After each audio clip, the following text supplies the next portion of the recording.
Covid duties చేస్తున్నప్పుడు ఆవిడ నా దగ్గరకు వచ్చారు. ఏమని చెప్పారంటే, మేడం మా అబ్బాయికి 2 కిడ్నీస్ ఫెయిల్యూర్ అయిపోయినాయి. ఆ 2 కిడ్నీస్ ట్రీట్మెంట్కి ఎక్కడికి వెళ్ళినా సరే అందరూ కోవిడ్ ట్రీట్మెంటే చేస్తున్నారు, కానీ మా అబ్బాయికి ట్రీట్మెంట్ చేయట్లేదు. మరి ఏదో ఒక విధంగా మీరు కొంచెం సిఫార్సు చేస్తే, మీ పై అధికారికి సిఫార్సు చేస్తే మా అబ్బాయిని అడ్మిట్ చేసుకుని, బెడ్స్ ఖాళీ లేవు. 2 కిడ్నీస్ ఫెయిల్యూర్ అయిపోయిన పేషెంట్ని అడ్మిట్ చేసుకుని అక్కడ పెట్టుకుని ఎలా చేస్తారు? చేయలేని పరిస్థితి. నేను అంటాను, ఒకసారి డాక్టర్ గారిని అడిగి చూస్తానమ్మా అన్న. డాక్టర్ గారిని అడిగితే డాక్టర్ గారు అన్నారు, 2 కిడ్నీల ట్రీట్మెంట్ ప్రస్తుతానికి మనం స్టార్ట్ చేయాలి అని అన్నా బేసిక్గా ఒక రోజుకి 24 గంటలకి 1.5 లక్షల రూపాయలు అవుతాయి. Corporate hospital.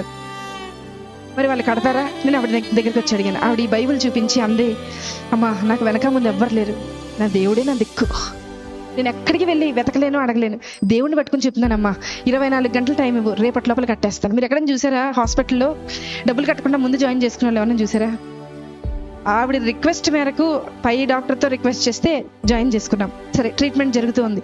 చూస్తూ ఉన్నా, మొదటి గంట చూసా ఆవిడ ఏం చేస్తుంది, ఎవరికైనా మెసేజ్లు పెడుతుందా, ఎవరికన్నా వాట్సాప్లో మెసేజ్ పెట్టి డబ్బులు ఏమన్నా డొనేషన్ లాగా గ్యాదర్ చేస్తుందేమో.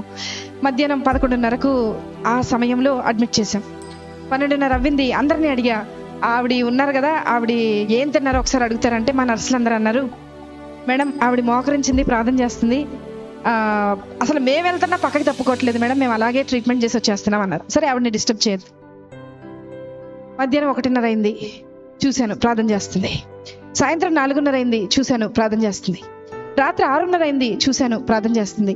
రాత్రి 9:30 అయింది, చూశాను ప్రార్థన చేస్తుంది. రాత్రి 11:30 అయింది, అంటే ఆవిడ మోకరించి 12 గంటలు అవుతుంది, ప్రార్థన చేస్తుంది. 1:30 రాత్రి 1:30 అర్ధరాత్రి ప్రార్థన. ప్రొద్దున 4 నెక్స్ట్ డే స్టార్ట్ అయిపోతుంది, రౌండ్స్ స్టార్ట్ అయిపోతాయి, సెక్షన్ స్టార్ట్ అయిపోతుంది, అన్నీ స్టార్ట్ అయిపోతాయి, ట్రీట్మెంట్ స్టార్ట్. మాకు స్టార్ట్ అయిపోయింది, కానీ ఆవిడకి మాత్రం ప్రార్థన ఎండవలా. 7:30 ప్రార్థన. మరుసటి రోజు 8:30 ప్రార్థన. 9ంటికి బిల్ వచ్చేస్తుంది జనరేట్ అయ్యి. ఆ రోజుకి డే స్టార్ట్ అవ్వాల్సిన బిల్ వచ్చేస్తుంది. బిల్ వచ్చింది. అందరు పేషెంట్స్ రౌండ్స్ అయిపోయినాయి, ఈవిడ దగ్గరికి వెళ్ళాలి. నా పైన ఉన్న డాక్టర్ అడిగారు, అమ్మా ఆవిడ బిల్ కట్టారా అని అడిగారు. నేను చెప్పబోతున్నా, నాకు భయం వేస్తుంది. ఎందుకో తెలుసా, ఆవిడ కట్టకపోతే నేను కడతానని చెప్పాను ఆయనకి. కానీ ఆవిడ ప్రార్థన చూసి నేను అనుకున్నా, కనీసం ఒక 75% నేను కడదాం, ఏదో చేయను ఉంటుంది కదా, మా ఆయనకి తెలియకుండా అమ్మేసి కట్టేసేద్దామని అనుకున్నా. తెలిస్తే ఒప్పుకోరు కదా అనుకున్నా. ఆవిడ దగ్గరికి వెళ్తున్నాం, స్థలం లేక స్టెప్స్ కింద పెట్టారు, ఒక స్ట్రక్చర్ వేసి అబ్బాయికి ట్రీట్మెంట్ చేస్తుంది. అక్కడికి వెళ్ళేలోపు, అడుగు అక్కడికి పెట్టేలోపు డాక్టర్ గారు అన్నారు, నా పక్కన డాక్టర్ గారు అన్నారు, మేడం హాస్పిటల్ అని అన్నాను.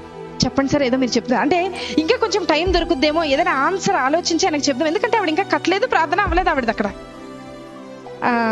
అంటే ఆయన అన్నారు, మేడం యాక్చువల్గా ఈరోజు మా అమ్మగారు చనిపోయి 10 సంవత్సరాలు అవుతుందండి, ఈరోజు 10వ సంవత్సరం వర్ధంతి, వాళ్ళకి చెప్పేయండి మేడం, వాళ్ళకి ఫ్రీ ట్రీట్మెంట్ చేసేద్దాం, వాళ్ళ దగ్గర రూపాయి కూడా తీసుకొద్దాం.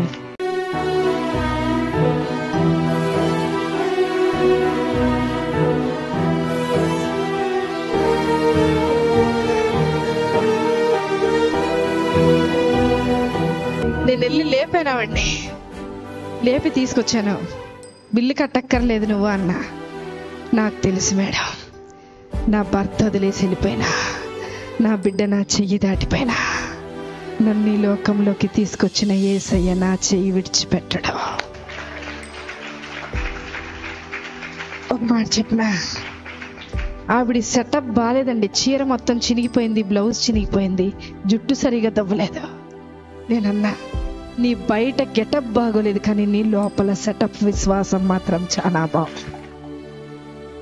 మాకు నన్ను కూడా కలుపుకున్నా, మీతో పాటు నన్ను కూడా కలుపుకున్నా, మాకు గెటప్పులు బాగున్నాయి, పనికి రాని గెటప్పులు ఇవి, కానీ లోపల సెటప్ లేదు. బయకి గెటప్ ఏ ఉపయోగం? ఎక్కడ ఎత్తుకుతున్నారు ఈరోజు? వద్దాం ఏసై దగ్గరికి, వద్దాం ఏసై దగ్గర ఎత్తుకుతాం, ఏసై దగ్గర వెతుకుతాం. ఆవిడలాగా 24 గంటల ప్రార్థన నేను ప్రారంభించమని చెప్పట్లా, ఆవిడలాగా 10 గంటలు చేయమని చెప్పట్లా.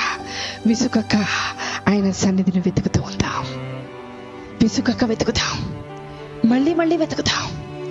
ఖచ్చితంగా నిశ్చయముగా ఆయన నీ పక్షాన కార్యము జరిగించునుగాక. ఆమేన్.